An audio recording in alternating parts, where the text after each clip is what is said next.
Gusto ko lamang pong magbigay ng statement, mahal na ginang tagapangulo. Ako po ay matagal ko na pong kilala si Pastor Kibuloy. Magkasama po kami, ma'am, noong panahon ng Pangulo po ay si Gloria Macapagal Arroyo.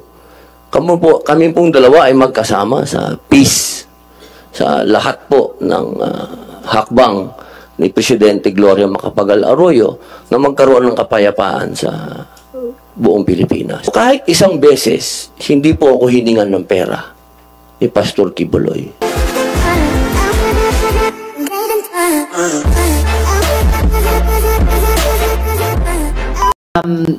Na-appreciate ko na makapagtanong dito kasi baka yun din yung isang policy gap na makikita namin sa committee report. Ano yung status ng mga empleyado sa mga kumpanya na affiliated sa religious organizations or churches or faith communities? Kasi alam ko yung ibang mga media institutions na affiliated sa ibang mga simbahan o faith communities, sila may mga sweldo at may mga benepisyo bilang empleyado. So siguro titignan po namin yon bilang isang possible policy gap. Sen. Robin, meron po ba kayong mga gustong itanong or sabihin sa ating mga resource persons?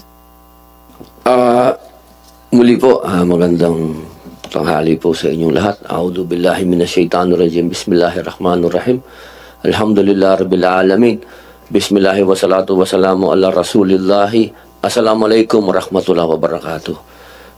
Pagbati po ng kapayapaan at pagpapala ng nag-iisang Panginoon Diyos sa inyong lahat. Aming ginagalang na ginang tagapangulo, sa akin pong pagdalo sa pagdinig ngayon, ako po ay naliligayahan sapagkat narinig ko po ang panig ng ating mga resource persons, katulad po sa mga taga-gobyerno. Naging malinaw po sa akin na ito pong pagdinig na ito ay hindi pa po nakakarating sa legal na usapin, sa napakalinaw pong pagpapaliwanag na ang lahat ng po ito ay dadaan sa investigasyon. At yun po ay napakagandang senyales para sa ating mga kababayan sapagkat malinaw po na ang lahat ng karapatan ng bawat Pilipino ay atin pong ginagalang at napakalinaw din po ng mga sagot ng ating mga nasa gobyerno na wala po tayong pinapanigan sa oras na ito. Ang lahat ay may boses, pinakikinggan po natin ang mga nag-aakusa at ganun din po ang pagdepensa naman sa ng ating inaakusuhan. Napakaganda po ng ganitong pagdinig sapagkat ang Senado, ito pong aming institusyon, ito po ay institusyon na gumagawa ng batas na magbibigay ng proteksyon sa bawat Pilipino, ano man ang katayuan mo. At kayo naman po dyan sa executive, kayo po ang mag-i-implement niyan kung ano yung mga nagagawa naming batas. Ngayon po, gusto ko lamang pong magbigay ng statement, mahal na ginang tagapangulo, bilang ito po ay hinihiling ko na mailagay sa record ng Senado sapagkat ako po ay matagal ko na pong kilala si Pastor Kibuloy. Magkasama po kami, ma'am, noong panahon ng Pangulo po ay si Gloria Macapagal Arroyo. Kami pong dalawa ay magkasama sa peace, sa lahat po ng hakbang ni Presidente Gloria Macapagal Arroyo na magkaroon ng kapayapaan sa buong Pilipinas. Ako po ay hindi pa senador noon. Ako po ay isang artista na kilala sa usapin ng pamimigay ng pera. Pero kahit isang beses, hindi po ako hiningan ng pera ni Pastor Kibuloy. Ika nga po sa English, not even once. At nung ako po ay tumakbo na bilang senador at humingi ng tulong kay pastor, kahit 5, hindi po ako hiningan ng pera ni pastor. Ang gusto ko lamang pong sabihin sa ating pagdinig, kung ang ating pong mga matatapang na mga witness ay nakakapagsalita patungkol kay Pastor Kibuloy, ako din po ay malayang magsasalita na hindi po ako kailanman kahit na sino sa Kingdom of Jesus Christ hiningan ng pera.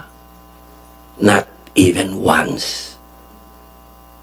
At ako po ay magtatanong lamang sa ating mga witness. Alam niyo po, ako po ay gumawa ng isang pelikula laban sa New People's Army. Ito po yung Memoirs of a Teenage Rebel. Marami po sa mga kasamahan ko na gumawa ng pelikulang yan. Kaparehas po ninyo. Nagsalamin, nagtago, hindi nagpakilala. Pati yung direktor namin natakot. Pero alam niyo po, nung tinanong nila ako kung ako ba'y magpapakilala, ang sinabi ko po'y opo. Hindi po dahil sa hindi ako natatakot. Kung hindi, inisip ko po yung mga teenage rebels na naglabas ng mga mukha nila at nagsalita sila laban sa organisasyon na pinasok nila at sila ay naabuso. Ang ibig ko pong sabihin, wala po akong pinapanigan dito. Dahil ang Senado ay kakampi ng bawat Pilipino. Ang gusto ko lamang pong sabihin, kung tayo po ay mag-aakusa at titindig, kaya natatakot po tayo o hindi, kailangan harapin po natin kung sino yung inaakusahan natin. Nang nakikita po yung mukha natin at kilala tayo. Dahil yun po ang matatandaan ng susunod na henerasyon kung paano tayo tumindig. Yun lamang po. Maraming salamat po, Ginang Tagapangulo. Shukran, Senator Robin. At bago yung aking maikling closing statement at pagsuspinde ng hearing, nais kong i-reassure din ang ating mga victim survivors na witnesses, Elias Rene, Elias David, Elias Jackson, at pati tulad ng mga nauna na nandirito physically, sina Elias Amanda at Elias Jerome, na batid ng komite yung inyong tapang at lakas ng loob para sabihin ang inyong katotohanan sa komiteng ito. Batid din po namin mula sa unang pagdinig yung katakot-takot na pagbubunyag ng mukha, pangalan, pag-subject sa harassment online, pagbabanta. Yung isa sa mga una naming witness ay kinasing po ang kanyang karinderya ng mga taong nakamotorsiklo, kaya't kinailangan niyang lumipat sa ligtas na lugar. Batid din po ng komite yung sinabi ng ating mga witnesses ngayong araw, yung sinabi ni na Elias David at Elias Jackson na mga kilala nila dati, 3 kay Elias David at mas marami-rami pa kay Elias Jackson, na mula nung lumabas ay patay na, at sa pare-parehong paraan binaril 2 beses sa ulo. At sa kabila nung lahat ng mga harassment, banta at aktual na karahasan na iyon, ay nagsalita pa rin kayo. Elias Rene, Elias Jackson, Elias David, no? Bukod pa po sa ating mga testigo na nasa ibang bansa. So, nais ko pong i-appreciate po yun at pahalagahan. Kayo po ay ganap na nakatutulong sa investigasyon ng komiteng ito, katulad ng ibang mga witnesses. At for the record din po, lahat po ng ating mga saksi ay nag-execute ng mga affidavit under oath. So, mga legal na dokumento po ay tinupad nila yung obligasyon nila dyan. So, bilang maikling pangwakas at pagsuspinde sa hearing natin, uulitin ko po na ilabas na ang sabpina laban kay Pastor Apollo C. Quiboloy, ang leader ng Kingdom of Jesus Christ. Pagkatapos ng hearing na ito, maglalabas din po ako ng imbitasyon sa mga nabanggit pa ng ating mga victim survivor na nanakit sa kanila. Kasama sina Enteng Canada, Tina San Pedro, Marlon Rosete, at mga iba pa sa mga miyembro ng Kingdom. So, at sa mga miyembro po, wag na po kayo vlog na one-sided ang hearing, kung di naman humaharap ang panig ninyo, umiiwas sa pagharap. We expect you, especially Quiboloy, to respect this subpoena and finally show up to our Senate investigation. Wag niyo pong ismuli ng Senado dahil hindi po kami titigil hanggat makamit ng mga biktima ang katarungan at kapayapaan.